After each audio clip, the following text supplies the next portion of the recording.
hampir di semua bisnis perusahaan itu sudah mulai ada perubahan besar, perubahan paradigma di mana tuntutan melakukan improvement itu menjadi satu hal yang sangat-sangat dibutuhkan oleh semua perusahaan. Alhamdulillah kita selain menggunakan PLTU untuk perusahaan atau produksi kita sendiri, kita bisa berbagi ke kabupaten ini untuk bisa support kebutuhan listrik di kabupaten.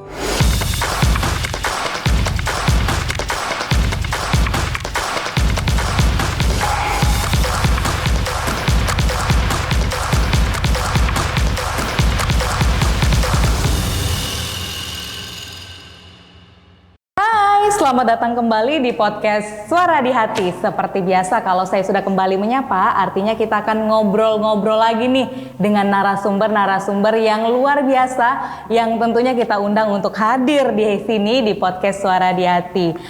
Luar biasa sekali, hari ini kita kedatangan Pak Yoni Utomo. Apa kabar Pak Ye? Baik, alhamdulillah. Pak Ye ini sebagai Deputi Direktur Operation dan Support ya, benar ya Pak? Tuh. Belum berubah ya?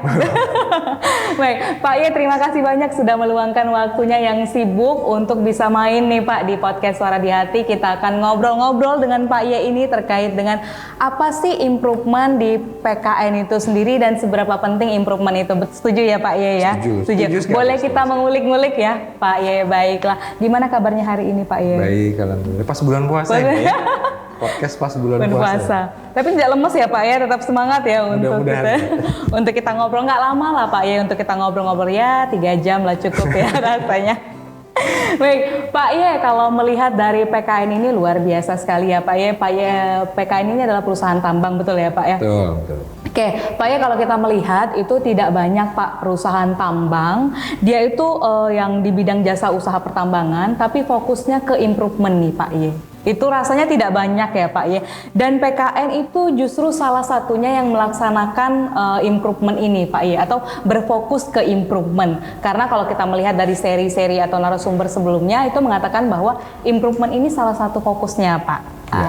Kenapa nih Pak Ye, PKN itu memilih untuk menjadi berbeda dari perusahaan pertambangan lainnya dan memilih untuk salah satu fokusnya itu adalah bidang improvement Pak Ye? Oke, baik, semangat pagi pendengar suara podcast Suara di Hati ya? Betul, Suara di Hati. Ini podcast sudah berapa kali kayaknya? Banyak ini kayaknya? Sudah sesi untuk, udah ada sekitar, udah banyak kali lah Pak. Banyak. Oke, baik, terima kasih kesempatan ini diundang untuk bisa berdiskusi ya. Hari ini temanya tentang improvement. Jadi tadi Mbak Norma nyampaikan tentang kenapa PKN ini berbeda dibanding perusahaan lain. Mungkin saya nambahkan ya. Hari ini rasanya hampir di semua bisnis perusahaan itu sudah mulai ada perubahan besar, perubahan paradigma di mana tuntutan melakukan improvement itu menjadi satu hal yang sangat-sangat dibutuhkan oleh semua perusahaan. Kenapa? Karena perubahan sangat cepat terjadi sehingga hampir di semua perusahaan hari ini berlomba-lomba melakukan improvement. Kebetulan di perusahaan kita di PT PKN memang perusahaan yang punya bisnis sedikit berbeda dibanding perusahaan batubara lain. Kita dianugerahkan sumber daya batubara dengan kalori yang rendah, terus kemudian dengan kondisi alam dan medan yang cukup unik, cukup menantang, berbeda dengan tempat lain. Kita punya material tanah penutup itu yang relatif lunak, sehingga tidak mudah bagi perusahaan untuk tetap bisa melaksanakan produksi dengan lancar. Jadi sejak awal berdiri nih kita sudah paham dan sudah hampir semua manajemen menyadari bahwa improvement ini menjadi satu hal yang satu kunci lah. Tidak ada improvement, PKN tidak akan bisa berproduksi secara kontinu, secara lancar. Sejak Itu yang lahir berbeda. kondisinya Sejak sudah lahir. unik berarti Betul. ya Pak ya? Batu bara Betul. kalorinya rendah, harganya Iya, juga iya. rendah, sementara biaya produksi rasanya hampir di semua tempat sama gitu. Cuman kan kita tidak, yang berbeda adalah batu bara kita tidak bisa menghasilkan revenue yang harganya sama dengan tempat-tempat lain. Jadi kita dari awal sudah harus berpikir keras bagaimana caranya bisa melaksanakan kegiatan dengan betul-betul efektif, efisien dalam segala hal. Sehingga untuk dapat itu kan dari awal sudah harus improve gitu. Harus berbeda dari yang Harus lain dari berbeda dari awal yang ya lain. Pak Betul. ya. Luar Itu yang membuat biasa. kita berbeda. Oke. Berarti memang kondisinya mungkin kita terlahir dengan kondisi yang berbeda atau kondisi tidak biasa, tapi bagaimana improvement ini menjadikan kita suatu perusahaan yang luar biasa ya Betul. Pak ya. Nggak apa-apa kita kalorinya rendah, tapi dengan improvement kita bisa seluar biasa orang-orang yang kalorinya memang rata-rata gitu ya Pak ya, luar biasa. Betul. Pak ya, kalau kita searching nih atau kalau kita mencari atau kita pelajari metode improvement itu ada banyak sekali ya Pak ya. Ada banyak sekali jenisnya, alatnya dan lain-lain. Kalau di PKN itu sendiri Pak, untuk membuat kondisi unik tadi ini menjadi luar biasa atau kondisi tidak biasa menjadi luar biasa, seperti apa sih Pak metode yang digunakan? Oke. Improvement seperti yang tadi saya sampaikan bahwa hampir semua perusahaan sudah menerapkan dan melaksanakan dengan caranya masing-masing ya, tergantung industrinya apa dan kondisinya seperti apa. Jadi kita melihat dulu apa yang kita punya, apa yang kita hadapi. Dari situ kita bisa, dari situ kemudian kita menentukan cara yang pas seperti ini. Jadi kita ini tambang, jadi berproduksi di tempat yang terbuka, berproduksi di tempat yang tidak bisa diatur dengan rigid ya, karena namanya di alam, kadang hujan, kadang panas. Tidak bisa diprediksi. Betul. Ya Pak ya. Itu suatu hal yang memang natural terjadi dan tidak bisa dikendalikan oleh manusia. Jadi dengan kondisi latar belakang seperti itu, kita mencari cara improvement yang juga sesuai ya. Beda dengan di bisnis-bisnis pabrik, manufaktur dan sebagainya yang tempatnya sudah rigid dan tidak ada kendala dengan cuaca. Cara mengimprove-nya beda, pakai cara yang berbeda. Nah, di PKN kita dengan kondisi yang ada, kita menggunakan metode 8 langkah atau PDCA gitu ya. Metode ini secara umum juga dilakukan banyak perusahaan. Ya kalau kita mungkin tahu ini sumbernya PDCA dari Jepang, kemudian dibawa ke beberapa perusahaan di Indonesia seperti Astra dan sebagainya. Nah kebetulan manajemen dari PT PKN juga pernah menjadi bagian dari perusahaan-perusahaan seperti itu. Mengadopsi. Betul, ya Pak sehingga apa yang diterapkan di PKN meniru apa yang manajemen PKN sudah pernah alami dan lakukan di tempat-tempat sebelumnya. Jadi kita melakukan dengan metode PDCA dan kemudian diturunkan lagi langkah-langkahnya menjadi 8 langkah yang secara umum juga sudah banyak yang tahu ya. Nah, cara itu rasanya cukup sesuai dengan kondisi yang kita miliki dan sejauh ini cara tersebut sudah kita jalankan dan semuanya bisa berjalan lancar dan baik. Rasanya metode ini sudah cukup pas lah. Tapi bukan berarti berhenti ya. Artinya dalam perjalanan ke depan jika memang ada metode-metode baru yang lebih tepat, lebih efektif, kita juga tidak menutup diri untuk bisa mengikuti perkembangan gitu. Berarti tidak hanya sistemnya yang berinovasi ya Pak, tapi metodenya juga bisa jadi berinovasi ya Pak ya. Pak ya, alasan dari manajemen memilih 8 langkah ini Pak untuk menjadi metode yang digunakan di PKN itu sendiri apa nih Pak? Oke. Ya selain sudah sangat menguasai ya, selain manajemen sudah sangat menguasai dan sudah sangat memahami metode ini. Metode 8 langkah ini cukup mudah sebetulnya, cukup mudah dipahami bagi semua orang, bahkan bagi rekan-rekan pekerja yang baru masuk sekalipun akan dengan cepat bisa memahami dan menjalankan improvement dengan cara ini. Jadi itu kita lihat dan kita pelajari, ternyata metode ini metode yang cukup simpel, mudah dan gampang diterapkan di semua departemen. Kita juga punya departemen yang banyak ya.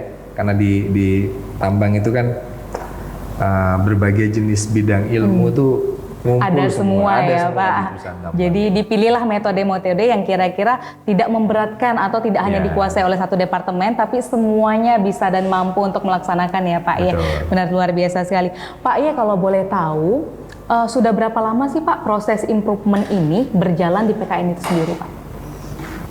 Sudah sejak awal mungkin ya. Cuman gini, kadang karena kita terdiri dari berbagai macam karyawan yang kompetensinya itu berbeda-beda. Jadi ini yang mungkin apa ya? Nanti kita mengarah ke sana untuk bisa menyamakan cara melaksanakan improvement dengan benar. Kadang kalau udah terlalu senior, udah terlalu ini tuh kadang mereka tidak lagi karena sudah jam terbangnya sudah banyak, sudah sering melakukan, sehingga di level itu tuh prosesnya menjadi lebih cepat dan menjadi lebih simpel. Jadi mungkin ada langkah-langkah yang dilewatin gitu ya Pak ya. Dilewati Atau tapi dengan apa ya? berdasarkan pengalaman yang Nah, mereka betul. sudah pernah lakukan mungkin ya Pak ya. Jadi sebetulnya sejak awal dan dengan perkembangan setiap tahun bahwa kita ada karyawan baru, kemudian ada karyawan-karyawan yang memang masih perlu jam terbang. Setiap tahun kita terus upayakan dan terus kampanyekan supaya semua karyawan itu melakukan improvement. Jadi kalau ditanya sejak kapan, ya sejak awal. Dan setiap tahun kita terus kampanyekan, dan ya mungkin lebih masif lagi kampanyenya 5 tahun terakhir atau 6 tahun terakhir mungkin ya, luar dengan kampanye yang lebih biasa. besar, lebih kegiatannya lebih meriah seperti itu. Iya, iya. Itu sebagai bentuk untuk apresiasi mungkin Betul. ya Pak, untuk Lebih menyemangati semangat, teman-teman untuk bisa melaksanakan improvement itu sendiri ya. Luar biasa. Pak ya, saya jadi penasaran Pak. Improvement ini kan kata Pak dia udah mulai dari awal PKN itu sendiri berdiri, kemudian udah masifnya itu di 5 atau 6 tahun terakhir, kemudian kalau tidak salah itu juga sampai terstep di CAT dan KPI-nya perusahaan ya Pak, saking pentingnya improvement ini bagi PKN seperti itu. Pak, sebesar apa sih dampak dari improvement ini terhadap perusahaan Pak? Luar biasa ya, luar biasa ya. Jadi improvementnya apa ya? Mulai dari yang improvement besar sampai improvement sekecil, yang paling kecil pun kita apresiasi sama gitu ya. Jadi satu hal di salah satu tambang kita di site Sekayan misalnya ya, awalnya kegiatan produksi kita lakukan dengan menggunakan truk. Jadi truk membawa batu bara dari tambang menuju ke sungai, pinggir sungai Kejati dengan pakai truk gitu ya. Kemudian manajemen menemukan satu perbaikan, satu improvement untuk merubah metode pengangkutan tersebut menjadi menggunakan konveyor sepanjang 7 kilo. Nah itu satu improvement yang cukup besar, sangat besar nilai investasinya. Tapi hari ini kita menikmati improvement yang sudah dilakukan manajemen. Kemudian kita juga membangun sumber listrik PLTU dari batu bara kita sendiri. Itu juga salah satu improvement besar di mana kita bisa menghemat biaya yang cukup besar untuk kebutuhan listrik bagi kegiatan produksi kita. Dengan menggunakan PLTU, biaya listriknya menjadi lebih kecil gitu ya.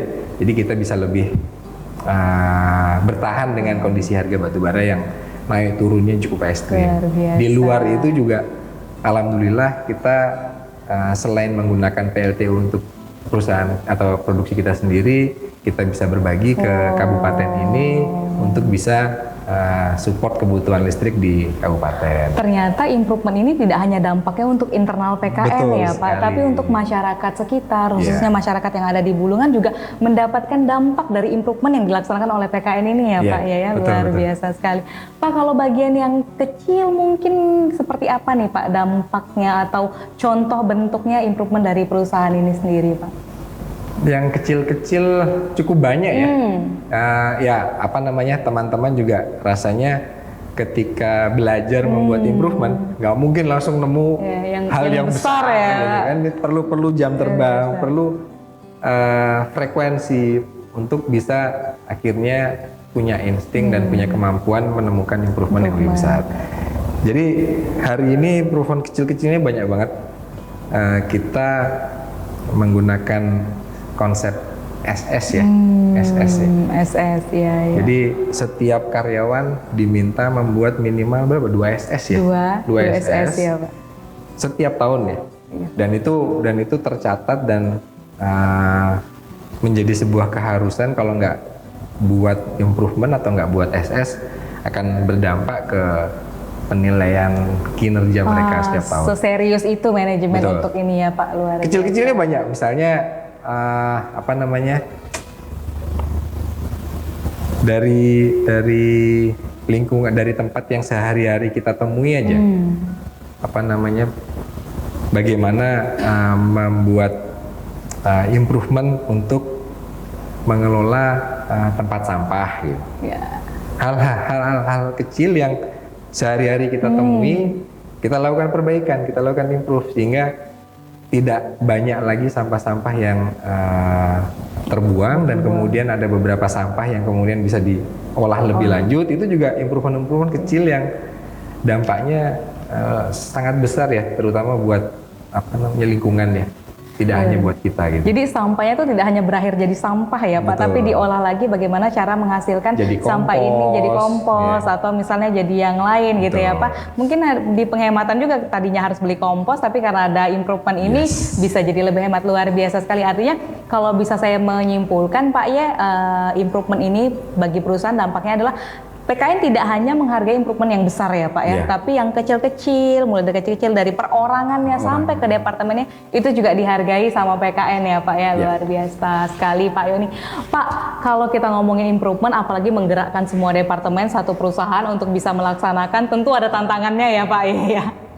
Pak, sampai saat ini tantangan terberatnya apa sih Pak Ye dalam mengimplementasikan improvement ini?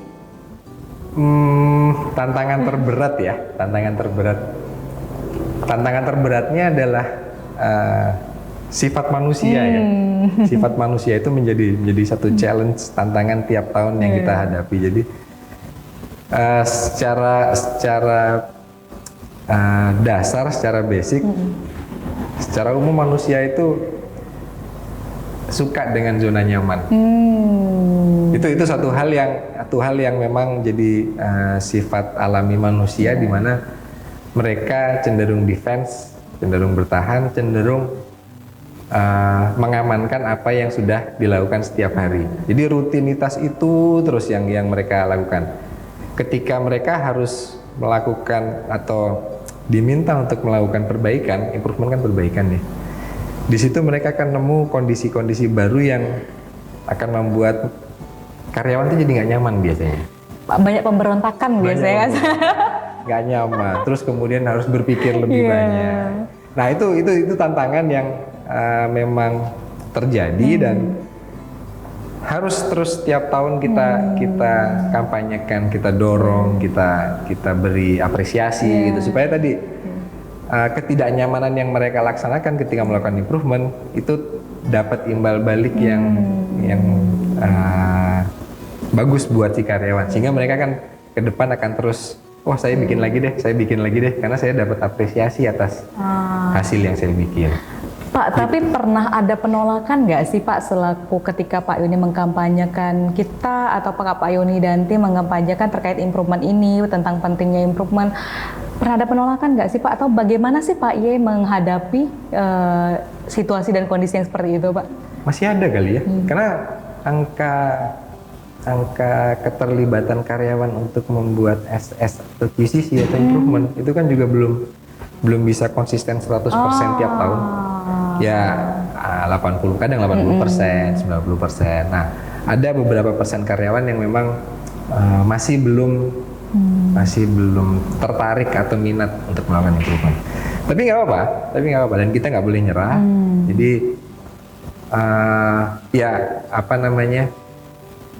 untuk mendorong mereka itu kan secara umum teorinya ada stick and carrot ya. Jadi bisa dengan memberi apresiasi, bisa dengan memberi sanksi. Jadi reward dan punishment ya, betul. Pak. Jadi kita melihat bagaimana yang bisa bagaimana kondisi si karyawan, terus kemudian kita melihat apa yang pas. Kadang beberapa karyawan lebih efektif kalau diberi sanksi, beberapa karyawan akan lebih efektif jika diberi reward. Karena manusia kan berbeda-beda ya. Jadi itu yang mungkin bisa kita lakukan, yang sudah kita lakukan selama ini untuk terus mendorong teman-teman melakukan improvement. Artinya reward dan punishment-nya berlaku ya Pak Ye, ya luar biasa. Pak Ye, dalam menjalankan proses improvement ini tentu bukan hal yang mudah ya Pak Ye. Mungkin Pak Ye ada tips, apalagi Pak Ye ini harus membawahi beberapa departemen yang banyak banget. Pak Ye boleh nggak share tipsnya Pak untuk mungkin yang mendengar ini adalah dep head mungkin atau section head atau mungkin leader grupnya Pak. Bagaimana sih caranya supaya mereka itu bisa mengajak timnya untuk terus continue melakukan improvement ini Pak Ye? Tipsnya ya, apa namanya? Saya lebih melihat ke bagaimana sebuah proses itu bisa menjadi akhirnya menjadi sebuah habit, sebuah kebiasaan. Banyak apa namanya, teman-teman pasti bisa menemukan banyak pengetahuan tentang bagaimana membentuk habit, atomic habit atau whatever, atau banyak kebiasaan-kebiasaan yang bisa kita lihat, kita pelajari bagaimana sih agar improvement ini menjadi sebuah habit. Dari banyak teori atau mungkin pengetahuan tentang bagaimana membentuk ini menjadi sebuah habit, rasanya hampir semuanya juga punya satu kesamaan ya. Artinya jam terbang atau frekuensi itu menjadi kata kunci yang penting untuk bisa membuat kebiasaan improvement ini menjadi sebuah kebiasaan rutin bagi kita. Jadi harus sering dilakukan. Jadi ketika kita datang ke satu tempat, misalnya kita melihat kondisinya, kita coba belajar, kita coba melatih diri kita menemukan apa yang kurang bagus dari tempat ini. Ada nggak benda-benda yang rasanya di tempat ini sebetulnya bisa lebih digantikan dengan benda-benda lain yang lebih bagus, lebih tepat, lebih safety. Terus gitu kemudian, ya Pak. ketika ada karyawan-karyawan yang bekerja di tempat itu, kita juga bisa mengamati sudah efektif belum sih mereka melakukan kegiatan tersebut. Kira-kira nih ketika kita diminta untuk ngasih saran, seperti apa kira-kira kegiatan itu dilakukan supaya menghasilkan misalnya selesainya bisa lebih cepat, atau mungkin selesainya lebih bagus, lebih aman. Nah, itu satu hal yang rasanya hampir semua karyawan kan pasti temui ya hari-hari ya, masuk ke tempat kerja atau mungkin diskusi dengan teman-teman di tempat lain. Di situ pasti banyak yang bisa kita temukan untuk bisa diimprove. Makanya dari situlah ketika kita sudah terbiasa melihat sesuatu dan ketika kita sudah terbiasa berpikir ini kayaknya lebih bagus seperti ini, itu setiap hari dilakukan dengan sendirinya, improvement itu menjadi satu hal yang mudah bagi kita. Dan kemudian ketika teman-teman atau rekan-rekan akan mendapat tantangan yang lebih berat atau mungkin karirnya nanti suatu saat naik, kebiasaan improvement itu sangat-sangat menjadi hal yang penting sekali. Jadi sampai level paling tinggi pun, direksi pun itu akan terus terpakai dan akan terus dibutuhkan oleh perusahaan. Jadi yakinlah bahwa skill tersebut, habit tersebut luar biasa memberikan benefit bagi kita ketika kita sudah bisa menguasai dan sudah menjadi sebuah kebiasaan bagi kita. Artinya mungkin bisa dimulai dari kepekaan kita terhadap lingkungan pekerjaan ya betul. Pak Ye. Maksudnya ketika kita mencintai pekerjaan kita, artinya akan muncul kepekaan. Ini dari segi safety-nya gimana sih gitu ya Pak? Dari sisi keamanan tim saya gimana ini? Dari sisi kemudahannya ya Pak ya? Kemudahan pekerjaan saya seperti apa? Biasanya Apalagi 3 jam budgetnya. selesai gitu kan. Ketika kita sudah terbiasa, kita akan mikir, bisa nggak ya selesai 2 jam? Benar. Ketika sudah 2 jam, kita akan terus mikir, bisa nggak ya ini kerjaan selesai 1 jam? Jadi mikir gimana caranya, itulah muncul improvement ya Pak ya. Jadi dari situ diasah terus, terus, akhirnya akan menjadi sebuah kebiasaan dan kita akan kompeten.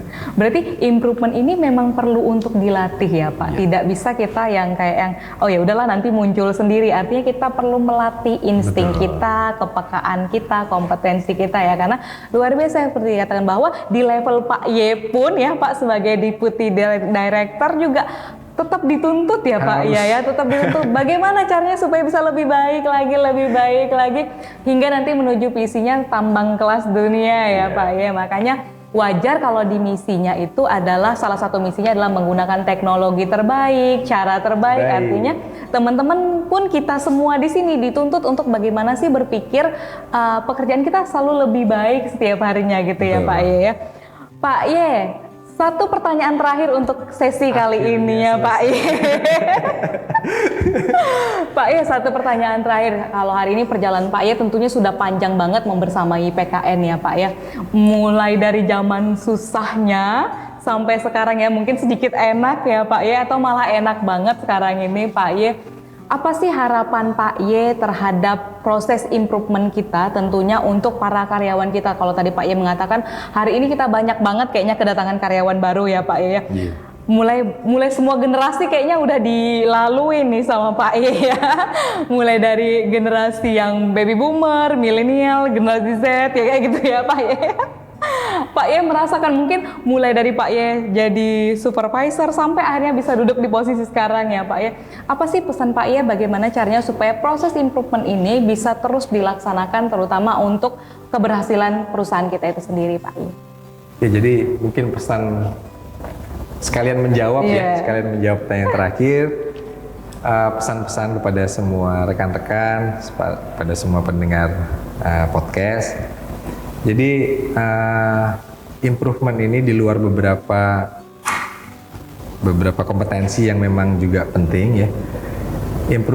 Kompetensi improvement ini sekali lagi saya sampaikan benefitnya luar biasa, manfaatnya luar biasa, dan untuk kita bisa menjadi orang yang kompeten untuk melakukan improvement tidak bisa tiba-tiba karena ini satu kompetensi yang memang membutuhkan jam terbang, membutuhkan frekuensi yang cukup banyak sehingga kita bisa sampai di satu level kompetensi tertentu yang memang sudah menjadi kompetensi yang cukup di level kita.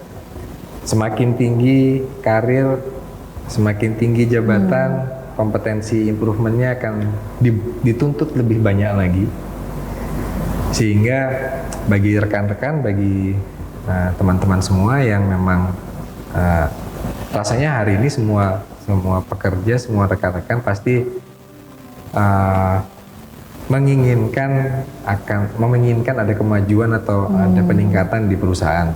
Nah, kunci untuk bisa mendapatkan itu adalah teman-teman melakukan improvement.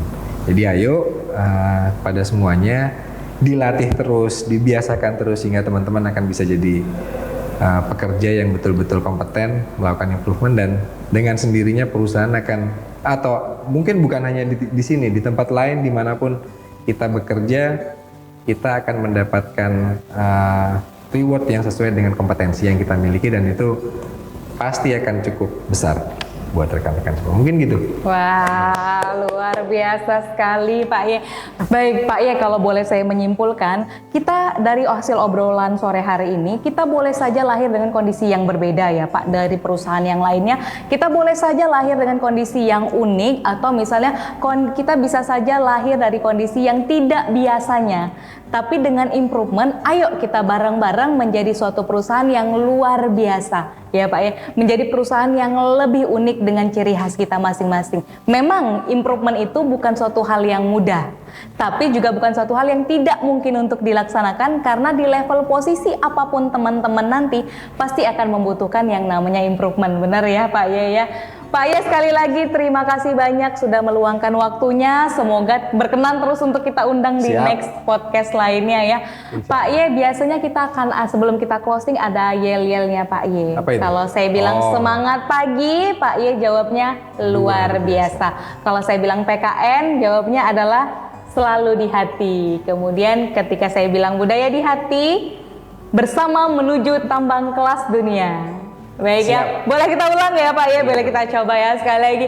Semangat pagi, Luar biasa. PKN, Selalu di hati. budaya di hati. Bersama menuju tambang kelas dunia. Luar biasa, terima kasih Pak Ye dan sampai jumpa.